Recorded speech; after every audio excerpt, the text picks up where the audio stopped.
Hello and welcome to the Brand AI podcast. I'm your host Lenka. This is the show for digital agencies and innovative brands focused on predictable growth. We deliver the AI solutions and systems required to streamline client acquisition and automate service delivery, ensuring you are maximizing your capacity to scale. Today, we are thrilled to be joined by Simrita Virk. Simrita is the head of capital outcomes in Sydney, and she's a true veteran of the communications and marketing world. She has spent decades mastering the art of connecting with one of the toughest industries out there, financial services.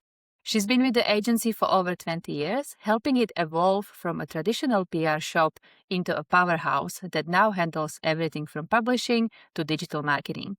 She has a front row seat to how the finance world is adopting AI and how agencies need to adapt to stay relevant. Sim, welcome to the show. Thank you, Lenka. Very excited to be here. Let's dive in. So, as already mentioned, you've been with Capital Outcomes for over 20 years, starting way back where it was Shed Media.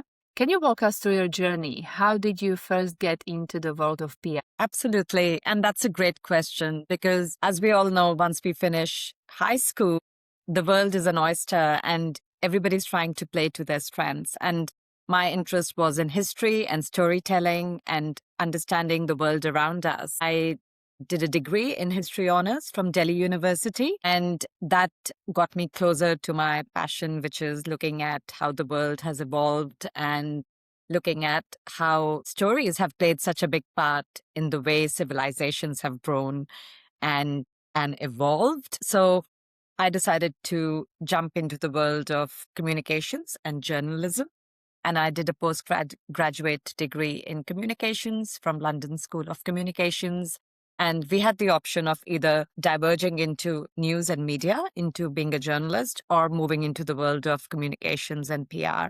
And I luckily chose the curve that took me to communications because it suited my interest in looking at a more macro view of how stories are built from ground up, and then seeing how they can be promoted. So I specialized in public relations and started working in New Delhi, with Burson Marsteller and Perfect Relations, and moved to Australia soon after that, and have been working in financial service PR since then. Love it. This is so inspirational how you were choosing your career. As you mentioned, it's all about financial services. Was that niche something you chose or did it choose you? Yes, it chose me, and I'm so grateful for that. There were a couple of reasons for that. So when I moved to Sydney, I started working with a publication, a financial services trade publication house called Investor Info. And in Australia, Investor Info was the foundational publishing house for launching B2B trade publications for the financial services sector. So that was my grounding in Australia. Be immersed in that world of financial services trade environment. And then when I was tapped on the shoulder to move into public relations, back into public relations from journalism, was Shed Media, which was a financial services PR agency. So it kind of helped that I moved from B2B trade media publishing back into PR for financial services. But having said that, PR is a skill that can be applied to any sector. Back in India, I was working across so many different sectors. I worked on consumer brands like Revlon and Benetton and a few other fashion brands, including the National Geographic Channel. And then in finance, I'd worked on the New York life insurance company launch into India. It's a multifaceted skill. If a practitioner has that inherent curiosity of creating stories and amplifying it on a world stage, then it can be applied to any sector. But yes, that's true. I find in Australia, financial services PR is a very rich and varied industry to jump into. And I've been very lucky that I've been working in this sector, and it has obviously helped our agency really morph into a prominent player in the comms industry. What do you like most about what you do, and what challenged you the most? What I like most is no each day is alike. And that is so true of a very vibrant agency culture where we represent so many different companies, so many different brands and thought leaders in the market. And each brand has its own aura, has its own ethos. And working in an agency across multiple brands and really partnering with so many different companies and helping the leaders achieve their vision of growth and success in a very competitive market is what keeps us going. So that's number one, having such a variety of companies and leaders to work with and trying to help them achieve their success. And the second part is a unique agency culture where we are fortunate to have people of such a diverse range of talent come together and work on a client and fulfill the services requirements that a client has. So I'm surrounded by people who are great writers, surrounded by people who are great videographers, people who are very, very creative and have run design studios. Fortunate to be surrounded by people who have such a rich knowledge of the financial services sector that helps really articulate the stories that our clients have to the broader external world.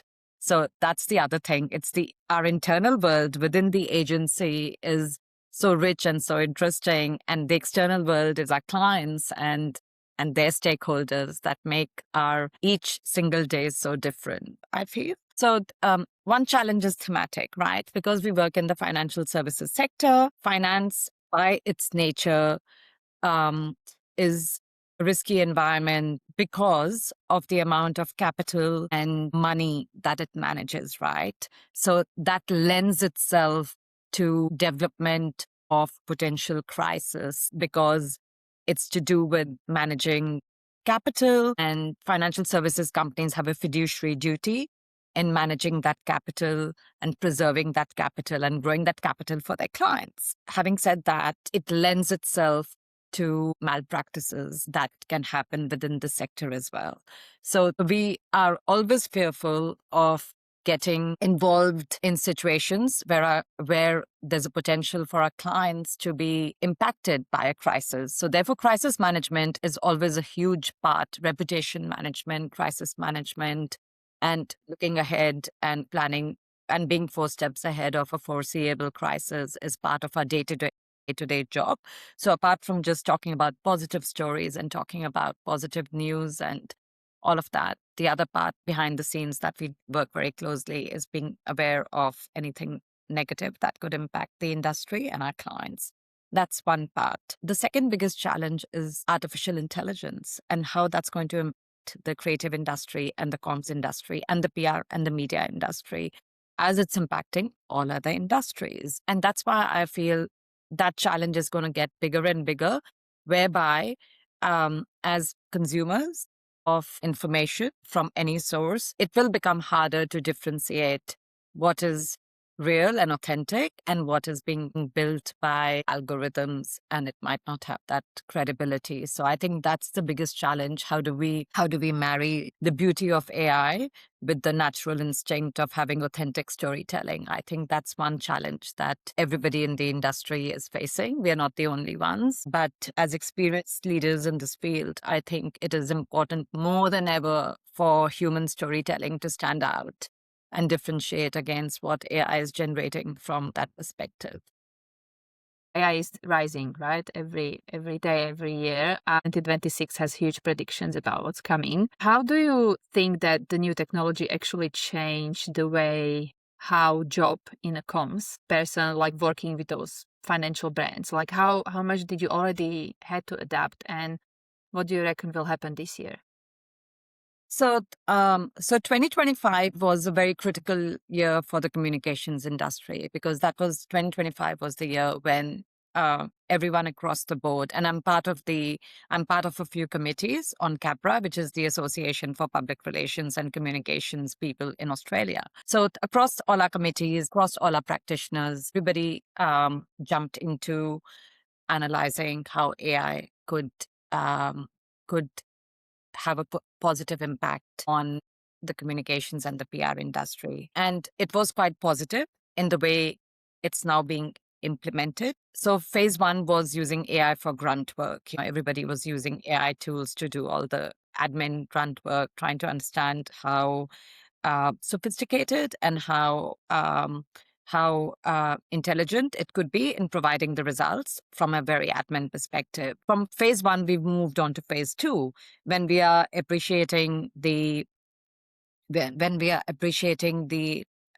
analysis that it's able to provide agencies and clients in a short amount of time. And that analysis can span across so many different universes because AI is a global entity, right? And given that we're living in a multi-connected global environment, I think for every marketing comms person, AI is facilitating a very global network of analysis and data in real time.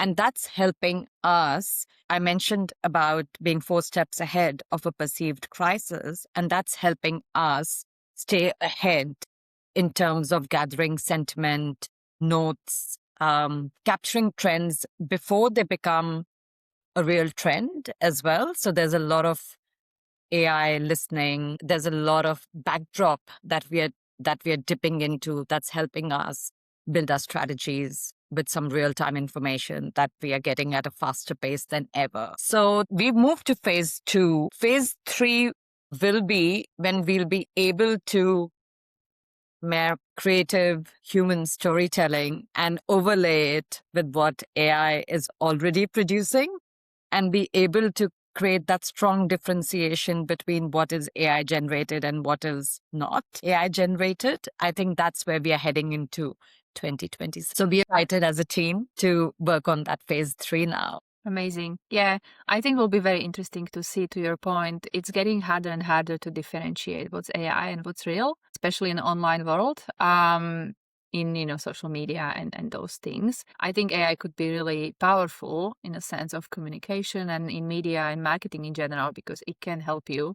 But it's also very interesting because it can create something that haven't been created yet, right? So we still need a human to come up with the ideas and strategies behind and just have an AI that will help and support you on day to day. Just the next question. Obviously, you started as a more traditional PR to now offering a lot of other services, content, digital marketing, publishing.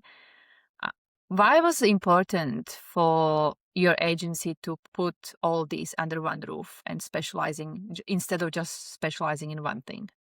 That's great. So we started out as a traditional comms agency. And after 15 years of our evolution, I mean, we're part of the world that had changed because of adoption of technology. And we saw the disruption that tech was creating across the industries that we work in. And one of the biggest industries that we work with is the media industry. So we saw how tech had disrupted the world of traditional media, and the rise of social media contributed to that disruption. So it was a natural evolution for the agency to evolve as that part of the industry was evolving and changing as well. The second part of evolution was what's happening in the financial services sector. So once again, technology and AI was disrupting the financial services sector. So we had to keep up with it and make sure that those same positive factors were being incorporated. Therefore, we were the disruptors in the Asia region, as we were the first agency in Asia to launch our own news publications about 5 years ago. And there were a couple of reasons why we did that. One is that we wanted to support the industry that we work with very closely, which is the financial services industry. So we launched our own paid media publications. We launched 3 titles. The second reason for doing that is that we believe in the real value of news. We believe in the power that authentic news provides to the audience in the financial services sector. So we supported the media by launching media publications and hiring senior editors to run those publications. And the third reason is to support our clients and partner and give them a safe space for their stories and for their information to be broadcasted using the distribution channels that we had created by launching these publications. So that was the first disruption that we did in the industry. The second disruption that we did to the agency was to buy a creative design studio. So Chorus Studio, run by Chris Tucker. We bought Chorus Studios about 2 years ago when we were rebranding from Shed Connect to Capital Outcomes. Creative Studio sits at the heart of everything that we do. So PR has moved away from traditional media relations and traditional comms now to incorporate publishing, to incorporate creative services, to building other multi-visual assets services as well, like podcasting and video. So these were a few reasons that we Yeah. that we brought on board. But the critical reason is this, Lenka, as you know, a company, a brand, or a client cannot impart their philosophy through just one channel. I mean, the brand has to be visible across multiple channels, across multiple sources. And how they do that is a matter of consistency. So if we have our services that touch upon multimedia channels and diversity of avenues, then that helps a brand really flourish and have that consistency of messaging come through all the channels. Well done. It looks like you had a very successful last few years, acquisitions and growing. And I think you're doing the right thing because clients are expecting more from one partner, right? And it's easier for client in the end of the day if you can provide services and they have just, one point of contact or like one agency, they can work on multiple fronts. So definitely right step forward. Do you think all this means that smaller agencies will have to get bigger, or is there a different way how for a boutique firm to compete and stay relevant? Absolutely. Look, I'm a great believer in the boutique premium. So there's a phrase called the boutique premium that boutiques bring to the table, and it could be boutiques in all sense. When you look at a boutique fashion designer, you look at a boutique brand, you look at a boutique gin distillery company. I mean, it creates that sense of uniqueness and it creates that sense of connection. We are a boutique agency and we specialize in one area, and that's our ethos. That's our philosophy. We will continue to remain boutique. We also work with a lot of boutique funds management companies. And the reason they're so successful is because they bring that extra special sense of uniqueness to the market. So a quick answer is yes, boutiques can flourish in this environment. The only caveat to that is that to maintain that boutique premium, they need to continue being nimble and they need to continue being innovative. I think that's the core value that they have to continue adopt and use if they want to stay relevant. So good. Thank you. If you were giving a quick prediction for 2020, so kicking off, what's the one thing that marketing and comms people absolutely need to be ready for? I think it's about being courageous. I think that's going to be my prediction for 2026 because the world is going to be more disrupted than ever in 2026, whether it's the challenge of AI, whether it's geopolitical crisis, whether it's economic crisis, whether it's cost of living pressure, whether it's marketing budgets being cut down. My one prediction is for marketing and PR practitioners to be courageous in telling those authentic stories and the value of human connection. I think human connection has never been more important than now. And how do brands create that connection? How do they take their experience away from just being online, digital, to being felt and to communicate to their customers in a very authentic human manner? I think that is going to be our number one priority for brands on how to stay high conviction, courageous, and create that human experience with their customers. I love it. Yeah. I love the courageous human touch. I think that's really important for this year, especially in the online world and everything we do.